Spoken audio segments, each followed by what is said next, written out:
Hi guys, I'm your well wisher. Welcome to my channel. புத்த மதத்தோட முக்கியமான instruction என்னன்னு தெரியுமா?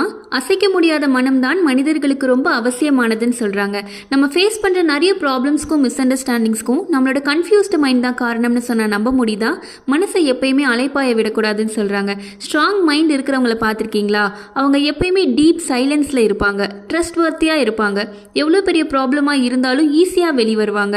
எதுக்குமே வளைஞ்சு கொடுக்காத மனமும் வலிமையும் இருக்கிறதால தான் லீடர்ஷிப் குவாலிட்டி அவங்கக்கிட்ட எப்பயுமே இருக்கும். சில பேர் நான் ரொம்ப செல்ஃப் கான்ஃபிடென்ட்டாக இருக்கேன்னு சொல்லுவாங்க, பட் யாராச்சும் சின்னதாக டீஸ் பண்ணால் கூட கான்ஃபிடென்ஸை இழந்துருவாங்க.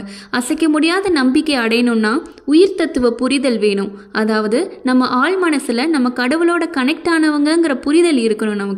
நமக்கு மேலே ஒரு சக்தி இருக்குங்கிற நம்பிக்கை இருக்கணும்.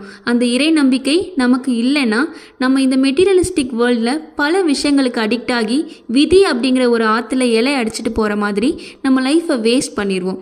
அதுவே நீங்கள் கஷ்டப்படுறதுக்கு நிறைய வாய்ப்புகளை ஏற்படுத்தி கொடுத்துரும். Negative thoughts, failure, lack of confidence, distressed இந்த மாதிரி. ஸோ இனி நீங்கள் மன உறுதியோட நம்பிக்கையாக வாழ போகிறீங்களா இல்லை ஃபெயிலியர் ஸ்டேட்லேயே இருக்க போகிறீங்களா? நீங்கள் எதுவாக ஆக நினைக்கிறீர்களோ நீங்கள் அதுவாகவே மாறிவிடுவீர்கள். மறந்துடாதீங்க.